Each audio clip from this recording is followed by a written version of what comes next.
সাংবাদিক M A Aziz, আপনাকে স্বাগত জানাচ্ছি আমাদের অনুষ্ঠানে। ধন্যবাদ। আমি যদি সরাসরি আপনার কাছে জিজ্ঞাসা করি, বাংলাদেশের ভাগ্য এখন কার হাতে? ধন্যবাদ আপনাকে। বাংলাদেশের ভাগ্য সম্ভবত এখন বিদেশিদের হাতে। সেটা আমার মনে সবসময় ছিল, হয় এখন কার হাতে স্পেসিফিক্যালি? বেসিক্যালি এখন যদি বলেন যে ডক্টর মোহাম্মদ ইউনূসের হাতে, এবং আচ্ছা। তিনি কোথায় বন্দী হয়ে গেছেন এটা নিয়ে এখন আমরা পরিষ্কার হতে পারছি না। কারণ আমরা করিডোর দিয়েছি, আমরা ডিপ সিপোর্ট দেওয়ার দেওয়ার কথা শোনা যাচ্ছে। সুতরাং এগুলো যদি দিয়ে দেওয়া হয় তাহলে তো স্বাভাবিকভাবেই বোঝা যাচ্ছে যে আমরা হয়তো আমেরিকার দিকে ঝুঁকে পড়তেছি, অর্থাৎ আমেরিকার দিকে বন্দী হয়ে যাচ্ছি। করিডোর আমাদের ধরেন এই দেশের কেউ জানে না, একটা অন্তর্বর্তীকালীন সরকার একটা করিডোর দিয়ে দিচ্ছে, কোনো রাজনৈতিক দল জানে না, কিচ্ছু জানে না। তাদের তো ম্যান্ডেটই দেয়, অথচ তারা করিডোর দিয়ে দিচ্ছে। সুতরাং এই দেশটা কোথায় কি অবস্থায় চলে যাচ্ছে না, ধরেন এখানে আপনার মানবিক করিডোর নামে দেওয়া হচ্ছে, সেখানে জান্তার সরকারের সাথে আলোচনা নাই। এখন আরাকান, আমেরিকা তো আরাকানকে করছে, ওখানে চীন আছে, আপনি করিডোর দিবেন, ওখানে নাকি দুর্ভিক্ষ হবে, সমস্যা হবে। তো আপনি এয়ারড্রপ করতেন, আপনি সমুদ্র দিয়ে যাইতেন, আপনি চীন দিয়ে ঢুকতেন, ভারত দিয়ে ঢুকতেন। হ্যাঁ, বাংলাদেশ দিয়ে করিডোর দিতে হবে কেন? এবং প্রতি মাসে প্রায় 6,000 থেকে 9,000 পর্যন্ত রোহিঙ্গা এখন আসতেছে। সুতরাং আমরা কোথায় যাচ্ছি এটা বলা মুশকিল। এদিকে নির্বাচন নিয়ে রোড ম্যাপ, এবং নির্বাচন নিয়ে আপনি দেখলেন যে গত আপনার পরশুদিন আপনার যেসব ঘটনা ঘটে গেল আমাদের চোখের সামনে, যে আপনার 144 ভেঙে আপনার আহ জমায়েত করা হলো। আমার কাছে মনে হয় যে 2013 সালে গণজাগরণ মঞ্চ হয়েছিল, সেখানে কিন্তু আপনার ডাক্তার এমরে সরকার, তিনি তখন কিন্তু ওটার নেতৃত্বে ছিলেন। এবং ওইটা সরকারি পৃষ্ঠপোষকতায় কিন্তু আয়োজিত হয়।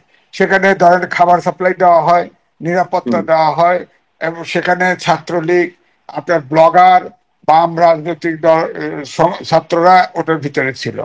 তো শেষ পাবলিক পর্যন্ত টয়লেট তো যখন পাবলিক টয়লেটও নির্মাণ করে দেওয়া হয়েছিল, হ্যাঁ প্যাকেটে প্যাকেটে টয়লেট, পানীয় পৌঁছে দেওয়া হয়েছিল।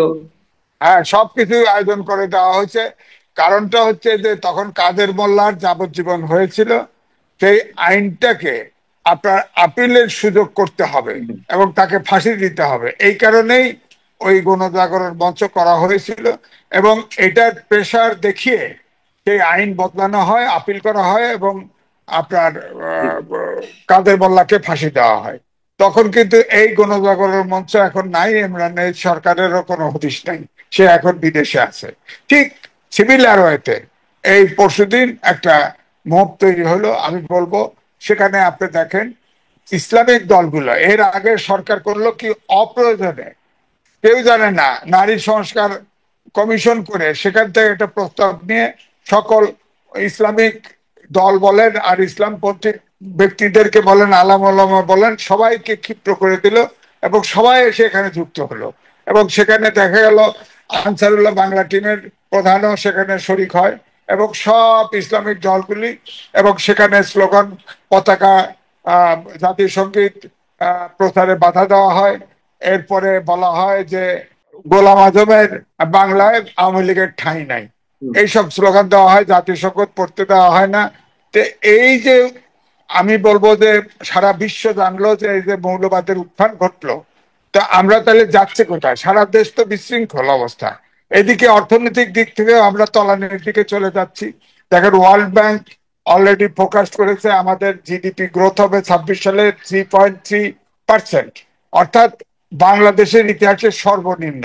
অর্থাৎ এরপরে 2026 সালে আমরা উন্নয়নশীল দেশে যাচ্ছি, সেখানে আমাদের এই ভর্তুকি টর্তুকি, ঋণ টিনের পরিমাণ সব বেড়ে যাবে। তা আমরা তো আমার মনে হয় দুর্ভিক্ষের দিকে চলে যাচ্ছি, এবং দেশে একটা অশান্ত রাজনৈতিক অস্থিরতা, বিনিয়োগ নাই, ব্যবসা নাই, বাজার দর এখন বাড়ছে, কারণ আইএমএফ এর লোন পাওয়ার জন্য সব ভর্তুকি ট্যাক্স প্রত্যাহার করে নেওয়া হচ্ছে।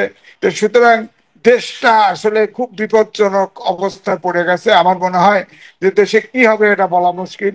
এখন এই সরকার থাকবে কিনা, ইলেকশন হবে কিনা, নেক্সট সরকার পরিবর্তন যদি ঘটে কি ঘটবে, এটা বলা খুবই মুশকিল। দেশটা আসলে একটা ট্রানজিশন পিরিয়ডের মধ্যে পড়ে গেছে। এখন দেশটা একটা বিপজ্জনক জায়গায় আছে। সরকারের ভিতরে কোনো চেয়ারম্যান নাই। এই যে মতিউর রহমান চৌধুরী মানব জমিনের সম্পাদক, তিনি একটা অনলাইনে আসছিল, তিনি বললেন যে আমার দুই উপদেষ্টার সাথে কথা হয়েছে, তারা বলছে তারাও এটা বুঝতে পারতেছে না এটা কি হতে যাচ্ছে। অর্থাৎ সরকারের ভিতরে সরকার আছে, সরকারের ভিতরে সরকার করছে। এখন কি কোন দেশ এখন এই অন্তর্বর্তী সরকারের একটা অংশকে নিয়ন্ত্রণ করছে? আমি এইটাই বললাম যে করিডোর নিয়ে যাওয়া, ডিপ সি পোর্ট নিয়ে যাওয়া, এগুলি করতে গিয়ে আমরা কি আবার একটা যুদ্ধে জড়িয়ে যাচ্ছি কিনা, আমাদের স্বাধীনতার সার্বভৌমত্ব থ্রেটেন হচ্ছে কিনা। এমনিতে তো আপনি জানেন যে আরাকান, আপনার আমাদের হিল ট্যাক্স, তিব্বত, মিজোরাম, এগুলো মিলে কিন্তু একটা দেশ করার প্ল্যান কিন্তু আমেরিকার বহু আগের থেকে। আজ থেকে 15 বছর আগে আমি চিটাগাং হিল থেকে শুরু করে শেরপুর পর্যন্ত মুভ করেছি এবং 5-6টা রিপোর্টও করেছি। সনাতনী ধর্মের সব লোক খ্রিস্টান বানায় ফেলছে। শুধু জিয়া রহমানের সময় যাদেরকে সেটেলার করা হয়েছে তারা ছাড়া সব অলমোস্ট সবাই কিন্তু আপনার খ্রিস্টান হয়ে যাচ্ছে। সুতরাং আমরা কি সেই আলাদা কোনো একটা রাষ্ট্র তৈরির প্রসেসে ঢুকে যাচ্ছি কিনা, এটা আসলে একদমই ধোঁয়াশা। এটা বলা খুবই মুশকিল, কনক্লুশন টানা খুবই মুশকিল। আমরা একটাই বলছি যে আমার মনে হয় যে এই ডক্টর ইউনূস সরকার আমার মনে হয় বিদেশি, বিশেষ করে আমেরিকান ট্র্যাপে পড়ে গেছে। এবং এইগুলো করতে গেলে সামনে চীন আছে, ভারত আছে, আপনার মায়ানমার জান্তা আছে, আরাকান আছে, আমাদের এখানে রোহিঙ্গা বাড়ছেই, দিন দিনে বাড়ছেই। আমরা কোথায় যাচ্ছি, কি কি অবস্থায় যাচ্ছি, আমরা আমাদের কোনো, আমি কোনো অন্তত পক্ষে কুল করার আর দেখতে পাচ্ছি না। আমরা ভয়ঙ্কর সংকটের মধ্যে আছি। সাংবাদিক এম এ আজিজ, আমি খুব পার্সোনাল জায়গা থেকে একটি মন্তব্য করে প্রশ্নটা আপনাকে করছি। আমি আপনার সঙ্গে তো আমার সম্পর্ক কম দিনের নয়, দীর্ঘ 20 বছর, কম করে হলো 20 থেকে 25 বছর। আহ আপনাকে কখনো এরকম হতাশ হয়ে আমি কথা বলতে দেখিনি। এই মুহূর্তে আপনি যে কথাগুলো বলছেন, আসলে কি আমরা সবাই হতাশ হওয়ার কোনো জায়গা আছে কিনা, সেই উত্তর আপনি এর মধ্যে দিয়ে দিয়েছেন। আমার প্রশ্ন হচ্ছে, আপনি যে কথা বললেন যে আমরা আমেরিকার ট্রাপে পড়তে যাচ্ছি কিনা, বা ডক্টর মোহাম্মদ ইউনূস সাহেব আমেরিকার ট্রাপে পড়তে যাচ্ছেন কিনা, আমরা কি ট্রাপে পড়তে যাচ্ছি নাকি নিজেদেরকে ট্রাপে ইচ্ছাকৃতভাবে জড়িয়ে ফেলছি? আমার মনে হয় ক্ষমতা বাড়ানোর জন্য, সময় বাড়ানোর জন্য আমরা নিজেরাই অনেক শর্ত মেনে নিচ্ছি। আমরা হয়তো এখনো দৃশ্যমান হচ্ছে না, যেমন করিডোর।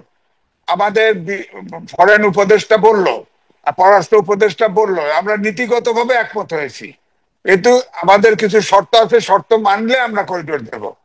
আমার বক্তব্য হচ্ছে এই 21 জনকে কে দায়িত্ব দিল?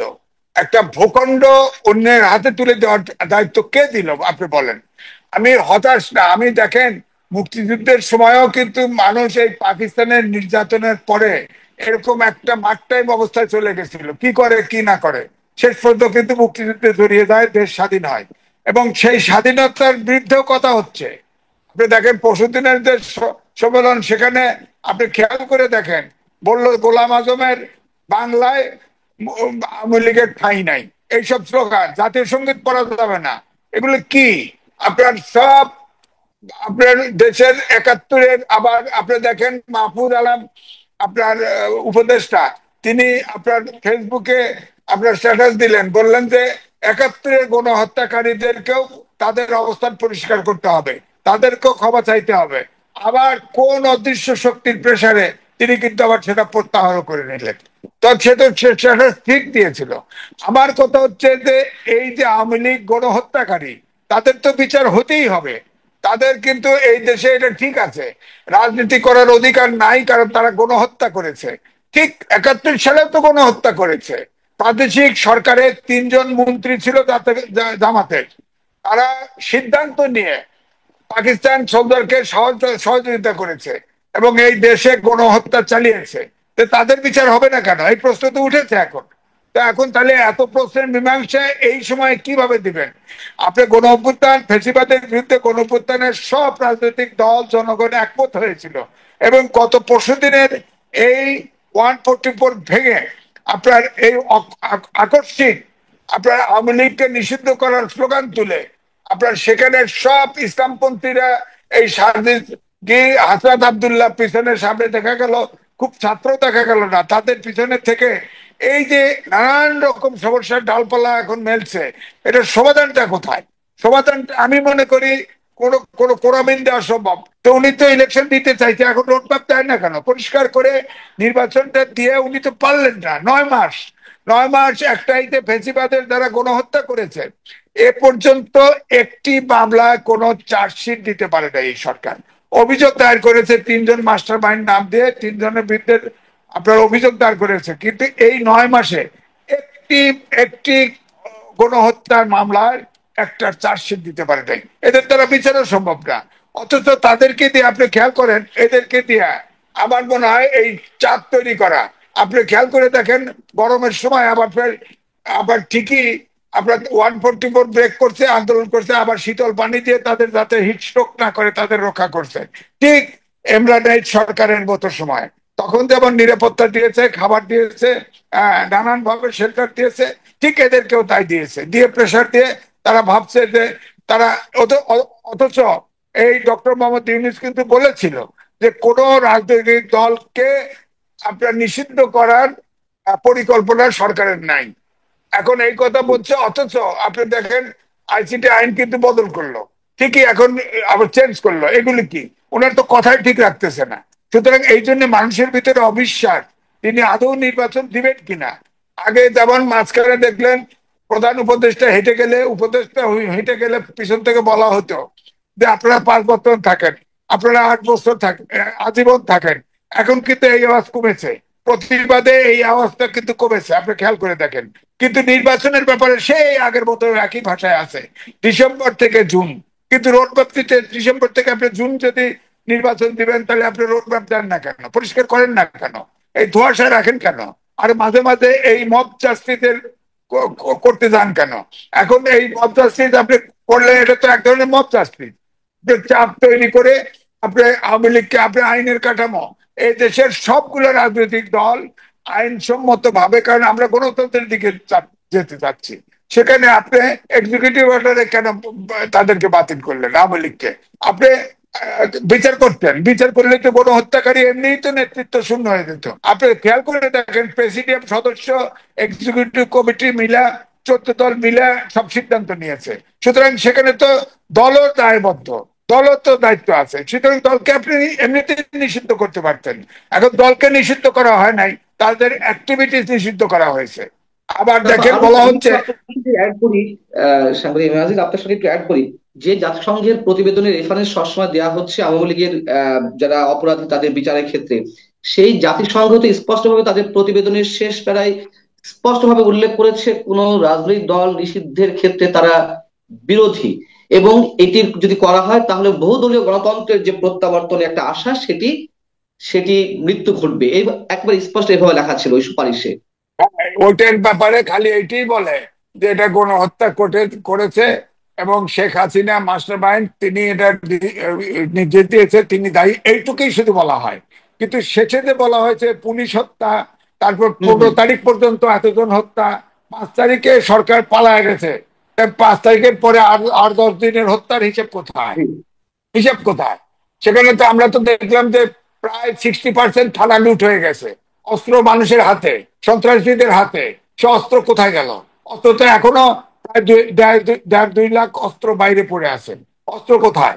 আপনার সরকার এই আপনার এই আন্দোলন দমানোর জন্য ছাত্রলীগ যুবলীগের নামে অনেক অস্ত্র লাইসেন্স দিয়েছিল, সেগুলো কোথায়? প্রায় 3 লাখ 4 লাখ অস্ত্র আপনার মানুষের হাতে চলে গেছে, সেখানে এখনো অস্ত্র এখনো কিন্তু উদ্ধার হয় নাই। সুতরাং এদিকে আপনি দেখেন সবগুলো নেতা, এই বিবিসি রিপোর্ট করেছে, সবগুলো নেতা, মূল নেতা ভারতে আছে, তারা ওখান থেকে আওয়ামী লীগ পরিচালনা করছে। এখন আপনি নিষিদ্ধ করলেন, নিষিদ্ধ করলেন কি? একটা রাজনৈতিক দল নিষিদ্ধ করলেন, এখন এত বড় একটা দল এই আকস্মিক এক্সিকিউটিভ অর্ডারে নিষিদ্ধ করলেন। আবার বললেন যে তারা যদি কোনো গোপনে মিটিং করে তাহলেও তাদেরকে পুলিশ এখন অ্যারেস্ট করতে পারবে। হ্যাঁ, অর্থাৎ যে কোনো কিছু অ্যাক্টিভিটিস করলেই তাদের অ্যাকশন। এমনকি মাস মিডিয়াতেও কোনো কথা বললে যিনি এটা লাইভ দিবে, যিনি এটা শুনবে, তাকেও গ্রেপ্তার করা হবে। এত কঠোর আইন, কঠোর ব্যবস্থা আপনি যে নিলেন, হ্যাঁ, তা আপনি পলিটিক্যালি মুভ করলেন না কেন? সব দলকে সাথে আলোচনা করলেন না কেন? সব দলই তো তাকে নিষিদ্ধ চেয়েছে, কিন্তু কেউ চেয়েছে আইনের মাধ্যমে, আপনি যদি বিচারের মাধ্যমে অর্থাৎ কোর্টের মাধ্যমে এই দল একটা গণহত্যাকারী দল তাকে নিষিদ্ধ পার্মানেন্ট করেও দিতেন, হ্যাঁ, তাহলেও কিন্তু আজকে নাজি পার্টি নিষিদ্ধ আছে না এখন পর্যন্ত, তাদের বিচার হচ্ছে না, হচ্ছে তো। তা আপনি সেটা সেই পথে না হেঁটে এক্সিকিউটিভ অর্ডারে সেই ফেসিবাদের মতো, যেমন জামাতকে এক্সিকিউটিভ অর্ডারে হঠাৎ করে পিছনের শেষের দিকে নিষিদ্ধ হুম। করে দিল, এরকম আপনি সব অ্যাক্টিভিটিস বন্ধ করে দিলেন। তো এটাকে সমস্যা বাড়লো না কমলো এটা তো বুঝতে পারতেছি না।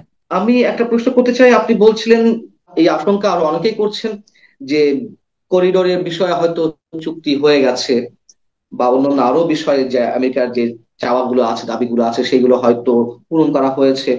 আপনি নিজেও বললেন, আমরা কি আসলে সত্যি সত্যি ধরে নেব যে এর মধ্যে হিডেন কোনো এগ্রিমেন্ট হয়ে গেছে সরকারের সঙ্গে যুক্তরাষ্ট্রের? না, আমার প্রথম প্রশ্ন হচ্ছে, আপনি অন্তর্বর্তীকালীন সরকার করিডোরের ব্যাপারে কোনো কথা বলতে পারে কিনা? আপনি এই সরকারটা সব রাজনৈতিক দলের জনগণের সবার সমর্থিত সরকার। আপনি দেখেন শেখ হাসিনা পালিয়ে গেছে ভারতে, তাকে আশ্রয় দেওয়ার জন্য পার্লামেন্টারি পার্টির সিদ্ধান্ত নিয়ে তাকে আশ্রয় দিচ্ছে।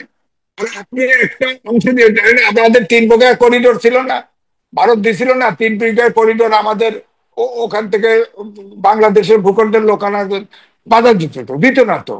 করিডোর দেওয়া মানে কি, ওই জায়গায় তার নিয়ন্ত্রণ, যাকে দিবেন তার নিয়ন্ত্রণ। আমরা ভারতে দেখেন করিডোর নিলাম, তারপরে আমাদের নিয়ন্ত্রণ দেয় নাই, সকালে খুলে দেয়, বিকালে 1 ঘন্টা খুলে দেয়, এই করে। যার ফলে বাংলাদেশে আমাদের সেই সব এনক্লেভ থেকে লোকজন আসতে মায়ের নাম বদলাইছে, বাবার নাম বদলাইছে, কত কিছু করে করে তারা লেখাপড়া বা বাজারঘাট করছে। তো সুতরাং আমার বক্তব্য হচ্ছে, আপনি করিডোর দিলেন, আপনার তো ম্যান্ডেট নাই করিডোর দেওয়া। আপনি একটা দেশের একটা অংশ লিখে দিবেন, বলা হচ্ছে মানবিক করিডোর, খাদ্য সাপ্লাই দিবেন, খাদ্য সাপ্লাই দিবেন। এখনই তো আপনি আরাকান আর্মি ঢুকে পড়ছে তো, বোম ফাটাই তো তো। তো এগুলো এখন কি করবেন? এখন যদি জানতার সাথে কি আমরা আমি যুদ্ধে তো জড়াবো? শুনতে যাচ্ছি, সাংবাদিক মেয়াজি, আমি একটু নিশ্চিত হতে যাচ্ছি যে গুঞ্জনগুলো ছড়াচ্ছে যে আমেরিকান সৈন্য ঢুকে পড়েছে সিলেটের একটি জায়গা থেকে, তারা বাস ভর্তি করে আমেরিকান সৈন্য যাচ্ছে, এইগুলো কি আসলেই সত্য? না, এগুলো বলা মুশকিল, কারণ এটা গুজবও হতে পারে। তবে আমিও যেটা শুনেছি যে অলরেডি আপনার করিডোর দিয়ে ও এখানে খাদ্যশস্য বা অস্ত্র কি আছে না আছে ওখানে গেছে, এটা শোনা যাচ্ছে। এখন আদৌ গেছে কিনা, এগ্রিমেন্ট করে ফেলছে কিনা গোপনে, এটাও তো জানি না। এটা তো কোনোভাবেই রাজনৈতিক দলগুলোর সাথে এই সরকার আলোচনা করতেছে না। সবগুলো দল থেকে এটা দাবি উঠেছে, রাজনৈতিক দলের সাথে বসা, আলোচনা করা। আলোচনা নাই। এই ওনারা ওনারা একটা অ্যাডভাইজারি কমিটি করছে, অন্তর্বর্তীকালীন সরকার করছে। এর ভিতরে 3 ভাগের 1 ভাগ হলো দ্বৈত নাগরিক। এরা তো আমাদের দেশের লোক না পুরোপুরি, অদ্বৈত নাগরিক। তারা এখন আমাদের দেশে আসে, বিদেশে থেকে আসে আমাদের দেশে। সব আমার কাছে মনে হচ্ছে যে সবাই এখন বিদেশের এজেন্ট হিসাবে কাজ করতেছে। সুতরাং এর থেকে আমার মনে হচ্ছে যে ঠিকই আছে, ডিসেম্বর পর্যন্ত শুরু, ডিসেম্বরের পরে আমি যেটা বুঝতে পারছি যে রাজনৈতিক দলগুলো নামবে। এবং 1-11 সরকার যে মহিউদ্দিন ফারুকের, ফখরুদ্দিনের যে অবস্থা হয়েছে তার চেয়েও ভয়াবহ অবস্থা হবে যদি নির্বাচন সঠিকভাবে না দেয় ডক্টর মোহাম্মদ ইউনূস। আমার তো আসলে প্রশ্ন করার কিছু নেই, আপনি সব আগে থেকে বলে দিয়েছেন, আপনি ফোরকাস্টিং করে রাখছেন। এবং তাহলে আমাদের খুব স্বাভাবিক প্রক্রিয়ায় উত্তরণের কোনো পথ নেই, আবারও মানুষকে রাজপথে নামতে হবে, রাজনৈতিক দলগুলোকে আন্দোলন করতে হবে। এবং হয়তো শেষ সময় খুব বেশি নয়, আপনি তো টাইম ফ্রেম বেঁধেই দিচ্ছেন ডিসেম্বরের মধ্যে। আপনি তো সরকার, দেশটা চালাতে পারছেন না, দেশটা তো জিম্মি করে ফেলতেছেন, দেশটা তো অন্যের হাতে তুলে দিচ্ছেন। সুতরাং এখন তো আমি বলবো রাজনৈতিক দলগুলোর দায়িত্ব দেশকে রক্ষা করা। কারণ এই বিদেশি, আমি বলবো এটাকে নাম দিচ্ছি আমি আন্তর্জাতিক সরকার। কারণ এখানের ভিতরে আপনি দেখেন বিদেশি নাগরিক সব করতেছে। আপনার সরকারের অন্তর্বর্তীকালীন সরকারের মধ্যেও আছে, আবার তাদের সহযোগী যত কমিশন আছে কমিশনের মধ্যেও আছে সব বিদেশি নাগরিক। বিদেশি নাগরিকরা তো কাজ করতেছে, এরা তো দেশের সাথে, তাদের যে দেশের নাগরিক তার তার প্রতি তার অনুগত আছে না। ওই যে আনোয়ার চৌধুরী ছিল ব্রিটেনের, বাংলাদেশি আহ ছিল, ব্রিটেনের হাইকমিশনার। অ্যাম্বাসেডর হয়ে আসছিল। সে কি আপনি দেখছেন কোনোদিন বাংলাদেশের পক্ষে কথা বলছে? সে ব্রিটেন, ব্রিটিশ, সে ব্রিটিশের নাগরিক, ব্রিটিশ। সে ব্রিটেন থেকে বাংলাদেশ আসে, তাকে তো বহু ভয় দেখানোর জন্য কোনো চেঞ্জ তার ভিতরে হয়নি। সুতরাং এটা বাংলাদেশি না যে বিক্রি হয়ে যাবে। যখন ভিন দেশে ধরেন কানাডা বলেন, আমেরিকা বলেন, অন্য দেশে যেসব দেশেই বলেন, যদি নাগরিকত্ব নেয় তাকে ওত দিতে হয়, সে তার বাইরে আসতে পারবে না। তো সে তো সুতরাং এখন তো আপনার এই আপনিই বলেন, আপনি মুক্তিযুদ্ধ করে দেশ স্বাধীন হয়েছে, আপনার সংবিধান করে দিচ্ছে, সংবিধানের প্রধান ব্যক্তি হচ্ছে আমেরিকান সিটিজেন। আপনি বলেন কি করবেন আপনি? আপনি নির্বাচন ব্যবস্থার সংস্কার কমিশন করছেন, সেখানে বদিউল আলম মজুমদার, তিনি আমেরিকান সিটিজেন। আপনি বলেন, এই যে তারপরে এই যে আহ, আহ, আমাদের নারী উপদেষ্টা বিভাগ আছেন, চেয়ারম্যান। হ্যাঁ, বিভাগ ওনারা, চেয়ারম্যান। হ্যাঁ হ্যাঁ। তো সুতরাং এছাড়া আমার বিল্ডিং এও বসে আছে একজন, সেও তো আমেরিকান নাগরিক। তো সুতরাং এখানে তো ভরা আছে, আমার বিল্ডিং এও আছে পাশ করে একজন, সে এখন বোধহয় সরকারি কোয়ার্টারে যাচ্ছে। হ্যাঁ। তো সুতরাং আমি তো বলবো এইটা একটা আন্তর্জাতিক, ডক্টর মোহাম্মদ ইউনূস আপনার ইংরেজি দেখলেই উনি দুর্বল হয়, বিদেশি দেখলে উনি খুশি। সব ব্রেনি লোক নাকি বিদেশি আছে, বিদেশে আছে। আপনার পিনাকি দেখেন, ওই চ্যানেল আইতে সাক্ষাৎকার নিল, ওই দীপ্তি চৌধুরী সাক্ষাৎকার নিল, সেখানে বললো সেখানে সে অ্যাসাইলাম নিয়ে আছে, তাকে নাকি ইউনূস সরকার আনার চেষ্টা করতেছে। তিনি তার বক্তব্য হচ্ছে, আমি দেশে গিয়ে কি করব, কি খাবো, আমার তো এখানে চাকরি করি, আমার তো আয় আছে। হ্যাঁ, এখন সরকার চাচ্ছে জাতির উদ্ধারের জন্য উনি হয়তো বাংলাদেশে চলে আসবে। আপনি বলেন তো দেখি, এইভাবে যদি সব বিদেশিদের দিয়ে যে সরকার চালানো শুরু হয়, তাহলে স্বাধীন দেশটা কোথায় রইলো? আপনি আমাকে বলেন, স্বাধীন দেশটা কোথায় হলো? আহ, আমি শেষ করব। সাংবাদিক আজিজ, আপনার কথা পরিপ্রেক্ষিতে আসলে প্রশ্নের উত্তর খুব কম মানুষের সম্ভবত জানা আছে। আপনি যে প্রশ্নগুলো উত্তরের মধ্য দিয়ে নিজে তৈরি করলেন। আমার শেষ প্রশ্ন একটি, সেটা হচ্ছে যে রাজনৈতিক দলগুলো কি তাদের রোল গুলো ঠিক মতো প্লে করতে পারছে? যদি না করে থাকে তাহলে কেন পারছে না? না, সেটা হচ্ছে যে আপনার খেয়াল করে দেখেন, নিবন্ধিত দল না, জামাতও নিবন্ধিত না, এনসিপিও নিবন্ধিত না, অথচ এনসিপি যা চাচ্ছে অন্তর্বর্তীকালীন সরকার তাই করতেছে। ডক্টর মোহাম্মদ ইউনূস এবং অন্তর্বর্তীকালীন সরকারের পক্ষ থেকে যা বলা হয়, এনসিপি দাবি করলে সেটা উল্টে যাচ্ছে। এখন আপনি শিওর থাকেন যে এই যে আওয়ামী লীগকে নিষিদ্ধ করা হলো, অ্যাক্টিভিটিস নিষিদ্ধ করা হলো, এরপরে রাষ্ট্রপতিকে তাড়ানোর জন্য নামবে, আপনি দেখবেন তার জন্য নামবে। তারপরে দেখবেন যে আওয়ামী লীগের অফিস দখল করে বসে আছে। কি করবেন আপনি? দেশটা আওয়ামী তো লীগের একদম, অফিস দখল হচ্ছে, বিভিন্ন জায়গায় দেখলাম যে এনসিপির নেতা কর্মীরা গিয়ে ওখানে জাতীয় নাগরিক কমিটির সাইনবোর্ড ঝুলিয়ে দিচ্ছে। ওইটাই দখল করবে। আপনি চিন্তা করেন, অর্থাৎ সারা দেশটাই ছাত্রদেরকে ব্যবহার করতেছে। আপনি ডক্টর মোহাম্মদ ইউনূস কি একবারও বলছে ছাত্রদের, বাবারা তোমরা পড়াশোনাও করো, তোমরা দেশও চালাও? তা তো করতেছে না, এখন ছাত্ররা দেশ চালানো ব্যস্ত। আপনি চিন্তা করেন যে ক্লাস 8 থেকে মাস্টার পর্যন্ত এই ছেলেরা এখন রাষ্ট্র চালায়। প্রত্যেকটা আপনি চিন্তা করেন, প্রত্যেকটা মিনিস্ট্রিতে এই ছাত্র করে নিয়োগ দেওয়া হয়েছে, এবং তারা সব অপকর্মের সাথে যুক্ত হয়ে গেছে। আপনি দেখেন, আমরা বলছি না সালমান রহমান দরবেশ, আর এক দরবেশ, আপনারা দেখেন 400 কোটি টাকা বাড়িয়ে দিয়ে ভেঙে গেছে, বিচার নেই, এগুলো বিচার হচ্ছে না, খেয়াল করেন। তারা আবার নিজেরা তদন্ত করে, নিজেরা তো একটারও বিচার হচ্ছে? এটা পত্রিকাগুলো লিখতেছে না, রেলওয়েতে ইন্টারমিডিয়েট পাস 3টে বসায় দিছে উপদেষ্টা করে, 3টা ছাত্র ইন্টারমিডিয়েট পাস, এখন রেলওয়ের সবকিছু ইজারা দিয়ে খাচ্ছে তারা। এই যে অ্যাকাডেমিশনাল সেক্রেটারি, সে টিকতে পারে নাই, তাদের দাপটে টিকতে পারে নাই, সে এসে সব বলে দিছে। বিচার হচ্ছে কারো একটা? তা বলেন মিনিস্ট্রিতে যাদের দেওয়া হয়েছে, যে ডিসি পদায়ন করছে, সবগুলা যে ডিসি পদায়নের সময় ঘুষ টুস নিচ্ছে, এসব আসছে না, আলোচনা আসছে না, বিচার হয়েছে? একটারও বিচার হচ্ছে? একটারও তদন্ত হচ্ছে? দুদক লাগায় দেয় না কেন? এই ছাত্রদেরকে রক্ষা, আপনি 52 সাল থেকে 94 সাল, 24 সাল পর্যন্ত সব যত আন্দোলন হয়েছে, সব আন্দোলনের নেতৃত্ব দিচ্ছে ছাত্ররা। কিন্তু এই ছাত্ররা, কোন ছাত্র নেতা এত বিতর্কিত হয়েছে বলেন? এখন এরা হেলিকপ্টার ছাড়া চলে না, ভিআইপ গাড়ি ছাড়া চলে না, এরা খাল খনন করে কার্পেটের উপর কার্পেট বিছায়া। হ্যাঁ, কি করবেন আপনি বলেন? এখন দেশটা তো একটা অরাজক সিচুয়েশন চলে গেছে। ছাত্ররা এখন, দোকানদারও কয় যে এই যে সমন্বয় আসতেছে, পুলিশ থেকে ভয় পায় না মানুষ। হ্যাঁ, সিনিয়র থেকে ভয় পায় না, ছাত্র দেখলেই ভয় পায়, এইরকম একটা সিচুয়েশন হয়েছে। এরে নামাও, এরে ধরো, এটা দখল করো, অমুক করো, এগুলো পরিস্থিতি তৈরি হয়ে গেছে। সুতরাং এই অরাজক আমি অবস্থায় তো দেশ চলতে পারে না।